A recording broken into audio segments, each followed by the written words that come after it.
رات 12:30 بجے ہم ادھر سبزی منڈی تھانے میں ہیں. ہم نے درخواست دی ہے جو ملزمان موقع سے فرار ہونے کی کوشش کر رہے تھے انہیں لایا گیا ادھر تھانے میں. ان کی گاڑی بھی ادھر کھڑی ہوئی ہے, ملزم اندر تھانے میں بھی ہے.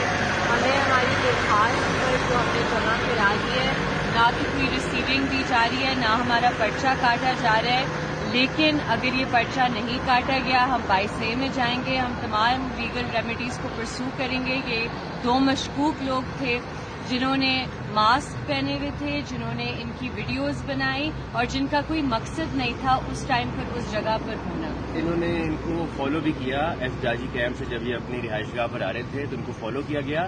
اس گاڑی کے ساتھ ہمارا ایک اور بلیک کلر کی پراڈو گاڑی بھی تھی جو کہ غالباً 2012-13-15 ماڈل کی ہوتی ہے, اور وہ بھی ویڈیو میں موجود ہے. اس کے بعد ان کو جب پوچھا گیا کہ آپ یہاں پہ رات کے اس وقت بغیر نمبر پلیٹ گاڑی میں ان خواتین کو ہراساں کیوں کر رہے ہیں, گھر کے باہر کیوں موجود ہیں, تو انہوں نے بتایا کہ میں پراپرٹی ڈیلر ہوں اور گاڑی سے نہیں اترے اور ماسک نہیں اتارے اور اپنی شناخت نہیں کرائی, جس سے 15 کال کی گئی تو پولیس ان کو یہاں اپنے ہمراہ لے کے آئی ہے. اور یہاں پہ بھی یہ جسٹیفائی کرنے سے قاصر ہے کہ یہ رات کے اس وقت ایک رہائشی علاقے میں نامعلوم گاڑی کی بغیر نمبر پلیٹ پہ جو گاڑی یہ کہتے ہیں کسی اور کی ہے وہاں کیوں موجود تھے.